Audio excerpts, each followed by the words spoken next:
In the quiet village of Masarhi, India, life was simple. Families lived close together, and everyone supported one another.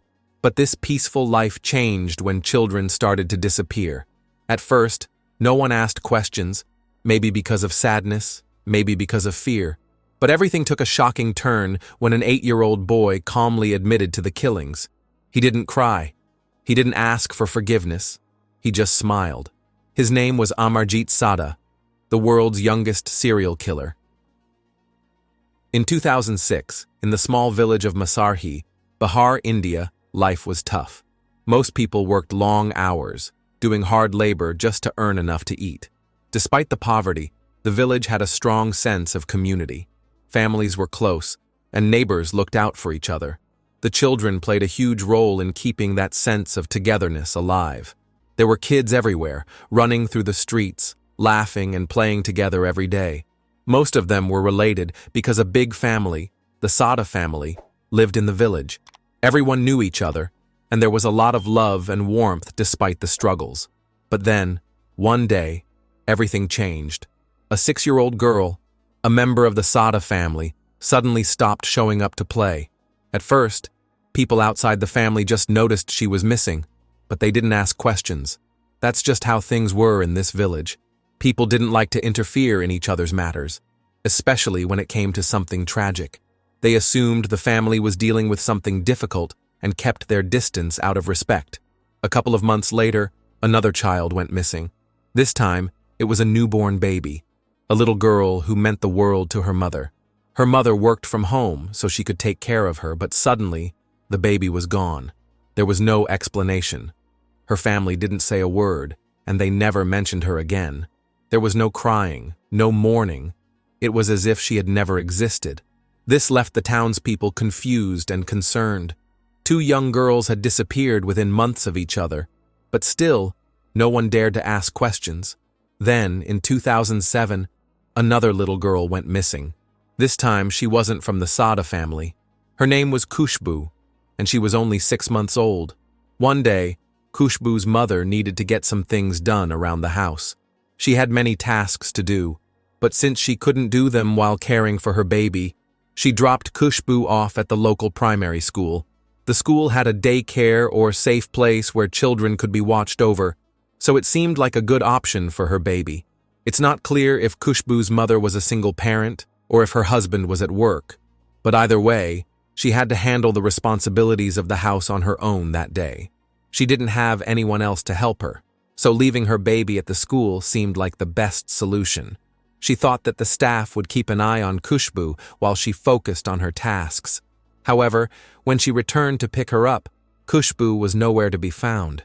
Her mother panicked. She ran around the village, asking everyone if they had seen her daughter. None of the school staff had noticed anything unusual, and Khushbu obviously couldn't have left on her own. But, even more confusing, no one saw anyone take her either. The whole situation was unsettling. In her desperate search, Khushbu's mother ran into a member of the Sada family. She explained what had happened, how her baby had disappeared, and how she couldn't find her anywhere. That's when the family member had a terrible feeling that something was seriously wrong. Without wasting any time, they called the police. When the police arrived, the family member led them to a group of kids playing outside. They called over a little 8-year-old boy who came running toward them. The police asked him if he knew anything about Khushbu's disappearance. To their shock, he calmly told them that Khushbu was dead, and he knew this because he had killed her. At first, the officers didn't believe him. After all, he was just a child, and children often make up stories. But then, the boy led them to a shallow grave at the edge of the village. There, they found Khushbu's body. The boy explained how he had taken Khushbu from the school when no one was looking. He took her to an open field and harmed her, but that wasn't enough for him. Since she was just a baby, she couldn't speak, only cry. That didn't satisfy him. Wanting more control and fear, he picked up a rock and struck her repeatedly. The authorities were shocked, not just by the tragic fate of an innocent baby, but by the fact that the one responsible was only an 8-year-old child. They immediately took him into custody. As he sat there, waiting for further questioning, The officers noticed something unsettling. The boy didn't seem afraid or remorseful. He wasn't crying or showing any regret. Instead, he was smiling. Every time he looked at one of the officers, he grinned. It was as if he didn't fully understand the gravity of what had happened. He simply asked for biscuits and sat there, swinging his legs, eating them as if it were just another day. When the police asked why he had done it, he didn't answer. He only smiled, showing no emotion. His name was Amarjeet Sada. He was born in 1998 in the Begusarai district of Bihar, India. Some sources refer to him as Amarjeet Sada, but most people call him Amarjeet.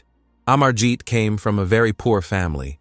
His father was the only one who worked, doing a low-paying manual labor job. With so many to feed, his father's income was hardly enough for the family. His mother, despite the struggles, was planning to have more children, which would only make their situation harder. When Amarjeet was 6 years old, his family decided to move to a new village, hoping his father could find a better-paying job. They settled in Metheny, the village where this tragic case would later unfold. His father found work as a farm laborer, but even though it paid slightly better, they were still struggling to make ends meet. However, in a way, Amarjeet and his siblings didn't feel too different from other kids because the entire village was very poor. Almost everyone earned the same low wages, and there were very few middle-class or wealthy families. His mother stayed home, taking care of their many children. In fact, at the time of this case, she had just given birth to another baby. She was constantly busy, running around trying to care for all of them.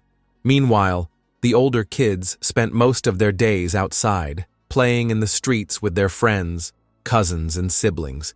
It was a big group of children, all running around together. If you remember, he was caught because of a member of his own family. Someone from the Sada family had a feeling they knew who was responsible. When Khushbu's mother was desperately searching for her baby, this family member stepped forward and told her their suspicion. They were the ones who called the police and led them straight to Amarjeet. But how did a family member suspect him so quickly? Amarjeet already had a reputation in the village. He was known as a troublemaker. Other kids feared him because he was mean. He would hit, kick, steal, and just overall act aggressively. It wasn't just harmless mischief. There was something much darker in the way he acted. The villagers knew he had a violent side, but his own family knew there was something even worse about him. Remember the 2 little girls who went missing before Khushbu? The ones who seemed to vanish without a trace? The truth was, they didn't just disappear. Amarjeet had something to do with it. The first girl who went missing was his cousin. She was 6 years old, and this happened in 2006. Amarjeet was only 7 at the time. It turned out that he had killed her in almost the same way he later killed Khushbu. He took his cousin to a quiet, isolated place, far from the village where no one could see them. Then, he started strangling her. He watched closely as fear took over her face, as she struggled to breathe. But right before she could die, he suddenly let go. He stood there, watching as she gasped for air, trying to recover, but he wasn't done. A moment later, he picked up a rock and began smashing it against her head repeatedly until she was dead. Amarjeet's actions showed something truly disturbing. He didn't just kill his cousin, he made it slow and painful, wanting her to feel fear and suffering. With Khushbu, he didn't get the same reaction because she was a baby. But with his cousin, he got exactly what he wanted. After the murder, Amarjeet didn't hide what he had done. He confessed to his family right away. But instead of reporting it, they made a shocking decision to keep quiet. They buried the truth. They didn't want the village to know what their child had done, fearing it would bring shame to the family. They chose to protect Amarjeet, who was only 7, believing that if this came out, it would ruin his life. Amarjeet's parents punished him, but didn't fully explain the severity of his actions. He claimed he didn't understand that hitting his cousin with a rock would kill her. It seemed he didn't grasp what death truly meant. They believed that after talking to him, Amarjeet understood the consequences and would move on. But a few months later, he proved them wrong when he killed again. This time, his victim was his baby sister. As I mentioned earlier, Amarjeet's mother had a baby shortly after moving to Metheny village. By then, the little girl was about 8 months old. One day, while she was napping, Amarjeet quietly picked her up and took her to a secluded spot.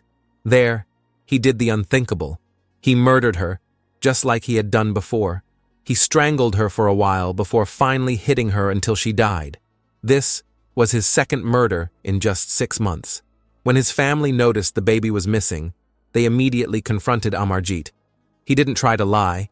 He admitted right away that he had killed her. But shockingly, his family still didn't report it. Once again, they kept it a secret, brushing it off as a family matter and never telling anyone. In 2008, Amarjeet killed again. This time, it was Khushbu. But this murder couldn't be hidden. Khushbu wasn't part of the family, and her mother wasn't going to cover it up. She wanted answers and justice. As soon as Khushbu went missing, a member of the Sada family immediately suspected Amarjeet. They had always known what he was capable of. His family had lived with the truth, that he was a child killer, not once, but twice, and they had done nothing to stop him. Despite their efforts to punish him and teach him right from wrong, nothing worked. Amarjeet didn't think what he was doing was wrong. By the time he was just 8 years old, he had taken 3 lives. At this point, Amarjeet Sada was officially a serial killer. As soon as he was caught, psychologists and psychiatrists were eager to study him, trying to understand what was going on in the mind of such a young boy. How does an 8-year-old become a serial killer? That was the question everyone wanted to answer.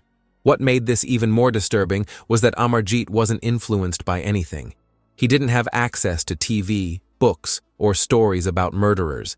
He had never heard of serial killers or anything like that. He wasn't exposed to any media that could have planted the idea in his head. And yet, at just 7 years old, he committed his first murder. There was no clear reason or motive. He killed simply because he wanted to. One psychologist who assessed him later testified in court. They called him a sadist, someone who gets pleasure from causing pain. And they were talking about an 8-year-old, which is very rare. Experts agreed that his actions were due to psychological issues. He was diagnosed with several conditions, but all pointed to one thing: a mental disorder, not something he learned from the outside world. His brain was just made this way. One of the main diagnoses was conduct disorder, which is given to kids or teens who hurt others or break rules. In mild cases, this might include things like breaking stuff or stealing. Most kids with conduct disorder commit crimes like theft or vandalism, but Amarjeet went straight to murder. And he did it more than once. Because of his age, Amarjeet couldn't be sent to prison. In India, the law doesn't allow anyone under 18 to be imprisoned. So instead, he was sent to a juvenile facility where he would stay until he turned 18. He couldn't stay in a juvenile facility forever, and eventually, he was released. Given that Amarjeet was born in 1998, he would be around 27 years old now. That means he may be out there somewhere. It's believed that he might have changed his name to Samajit and is now living a new life under this new identity. It's unsettling to think that the youngest serial killer in history, someone who showed no remorse and didn't truly understand his actions, could just be living his life. If you passed him on the street, you might not even recognize him. Now, there's a conspiracy theory that often comes up when discussing this case. Some people believe Amarjeet never actually killed anyone and was framed or used as a scapegoat. They think he wasn't responsible for the first 2 murders. While it's unclear what this theory says about the third victim, Khushbu, since Amarjeet confessed to killing her, the theory suggests that perhaps an older family member committed the first 2 murders and then blamed Amarjeet. Being only 7 years old, it would have been easy to manipulate him into confessing, and his parents might have convinced him he was the one who did it. At that age, he might have just believed them. Before continuing, it's important to clarify that this is just a theory. According to the law, Amarjeet Sada is a serial killer. This is not meant to excuse or justify anything, but rather to present an alternative perspective that some people have considered. One reason people believe this theory is that the bodies were hidden. A child who doesn't understand the consequences of murder might not think to hide the bodies. If Amarjeet truly didn't think he did anything wrong, why would he go through the effort of hiding them? And if he was willing to confess to his parents, his uncle, and the police, wouldn't he have just left the bodies where they were? There's also another theory that he wasn't the killer, but rather an accomplice. This would explain why he knew the details of the murders. Maybe an older family member committed the crimes and told Amarjeet to confess. But again, these are just theories. What remains true is that, in the eyes of the law, Amarjeet Sada is a serial killer. He murdered 3 children. These theories likely exist because it's hard to accept that an 8-year-old could commit such horrific acts, especially against other children. The idea of children killing children is difficult to understand. Children are supposed to be innocent, loving, and pure, so the idea that a child could commit extreme violence is deeply unsettling. However, in rare cases like this one, it does happen. The most frightening part of this case is that even children, who we believe to be innocent, can be capable of such darkness. That's all for today's case. It's a chilling story, and I'm curious to know what you all think. Do you believe the official story, or do you think there's more to it?